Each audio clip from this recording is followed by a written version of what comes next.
이준석 개혁신당 대선 후보는 올해 5월 23일에 봉하마을에 있는 노무현 전 대통령의 묘소를 참배하면서 자신이 노무현 전 대통령과 같은 소신 있는 정치를 하겠다는 얘기를 꾸준히 해왔다면서 2003년 유학생 당시에 자신이 미국 유학을 갈 때 노무현 대통령이 자신한테 직접 장학증을 주시면서 하셨던 말씀이 기억난다고 말하면서 열심히 공부해서 언젠가 나라를 위해서 큰일하고 이바지해야 한다는 아주 당연한 덕담인데도 자기가 22년 뒤 현재의 대통령 후보라는 자리에 서서 보니 그 말씀이 실천하기 어려운 말이었구나라는 생각을 하게 됐다고 얘기했습니다.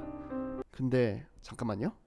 2021년을 좀 다르게 주장하셨는데 사실 2020년대 초에 소위 말하는 극우 유튜버라고 불리는 자칭 애국 유튜버들이 하버드 재학 중 노무현 재단으로부터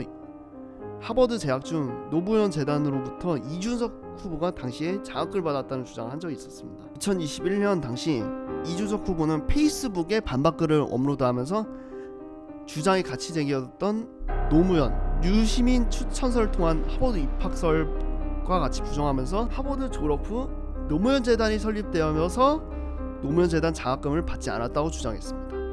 다만 노무현 정부 때 생겼던 대통령 과학 장학금을 이준석 본인이 하버드 합격 후에 장학생에 선정되어 그 장학금을 받았다는 거죠. 노무현 장학금 1회 장학생 맞아요? 이게 뭐냐면 신노에 계신 분들이 솔직히 말하면 저를 깔 때 많이 쓰는 아이템이에요. 너는 아이템? 너는 어떻게 노무현 장학금 받아가지고 노무현 대통령이랑 정치 노선을 다르게 걷냐라고 하는데 이게 말이 안 되는 게 뭐냐면 노무현 장학금이 아니라요. 노무현 대통령 때 대통령 과학 장학금을 받은 거예요. 네, 과학 장학금이라고 따로 있어요. 네, 쉽게 말하면 국비 장학생이에요. 해외 갈 때. 네, 하버드 갈 때. 네, 근데 이제 여기서 좀 강성 친노이신 분들은 그래도 노무현 대통령 받은 거 아니냐, 그러니까 노무현 대통령 위해서 일해야 된다 이렇게 이야기하는 분들이 있는데 그렇게 따지면 지금 국가장학금 받는 분들은 전부 다 이명박 박근혜 대통령 위해서 일해야 되는 거니까. 여기에서 많은 사람들이 이런 의문을 가지고 계십니다. 네. 2021년에는 자신이 마치 노무현 덕을 안 보고 스스로 하버드 입학을 해서 장학금을 받은 걸 왜 노무현 덕이 나고 하느냐고 말하더니 2025년에는 대선이 되니까 그제 와서 노무현 장학증 응원하면서 눈물을 흘리면서까지 노무현 정신을 외치냐 이거죠. 그러니까 특히 민주진영 유권자들은 노무현 덕 안 보고 오로지 내 능력으로 장학을 받은 거 아니냐라고 주장했을 거와 다르게 올해 대선이 되니까 민정단계 정당 출신이면서 그 정신에 걸맞는 행동을 하지도 않으면서 노무현 정신을 외친다라는 주장이죠. 또한 그날 후보자 토론회에서 이준석 후보는 민주평통에서 2006년에 노무현 대통령이 했던 연설 중에서 부끄러운 줄 알아야지라는 부분을 이용한 발언을 하기도 했습니다. 그대로 이준석 후보 마무리 발언입니다. 오늘 토론은 어떻게 보셨습니까? 선택을 하셨습니까? 국가 재정을 아무데나 펑펑 쓰자는 후보입니까? 아니면 꼭 필요한 곳에 효율적으로 쓰자는 후보입니까? 저는 오늘 노무현 대통령 서거 16주기를 맞아 그분의 말씀으로 이 토론을 시작했습니다. 그리고 이제 다시 그분의 말씀으로 토론을 마무리하고자 합니다. 부끄러운 줄 알아야지. 나라를 이렇게 엉망으로 만드는데 공동의 책임이 있는 사람들이 빨강과 파랑으로 옷 색깔만 다르게 입고 나타나서 서로 권력을 다투는 염치 없는 세상에서 노무현 대통령의 목소리를 꾸짖습니다. 부끄러운 줄 알아야지. 네, 맞습니다. 속칭 말하는 일베 펜코 출신 합성물 제작자들이 MC 무현이라는 노무현 대통령 비하 합성물 제작할 때 사용하는 어록 중 하나입니다. 그 피로감을 호소하던 민주진영의 지지자들은 당연히 무엇을 떠올리겠습니까? 이준석 입마 일배하는구나.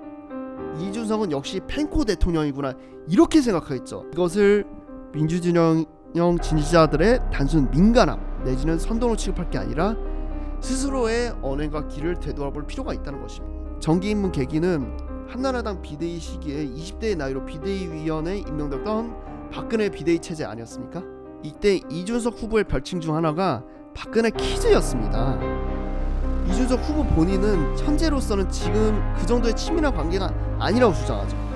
근데 현 국민의힘에서조차도 배신자 딱지가 붙은 이유 중 하나가 그런 매우 친밀했던 관계라고 보였다는 것입니다. 당장 올해 4월 30일 국민의힘 대선 후보 결승 토론에서조차 김문수 후보 역시 박근혜 키스라고 칭하기도 했었습니다. 여기서 이준석 후보가 스스로 해야 할 길이 보입니다.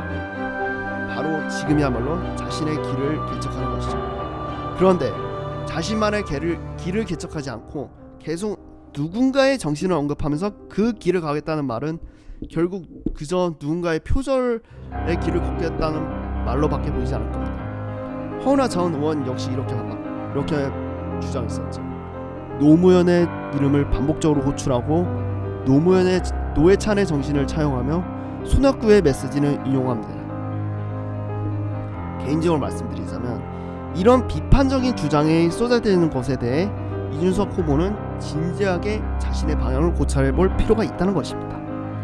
이준석 후보는 노무현의 길, 노회찬의 길, 박근혜의 길, 또 뭐뭐의 길 모두를 걸어서도 셋 중 하나의 길을 선택해서 걸어서도 안 됩니다. 본인의 길을 스스로 개척하셔서 걸으셔야 됩니다. 계속 노무현 정신 뭐뭐 정신 등 타 정치인들의 정신과 길을 언급할 것이 아니라 자신의 정신과 길을 스스로 만들어야 된다는 거예요. 이것이 왜 중요하냐고요? 이준석 후보가 2022년 지선 때 하셨던 말씀을 생각해 보십시오.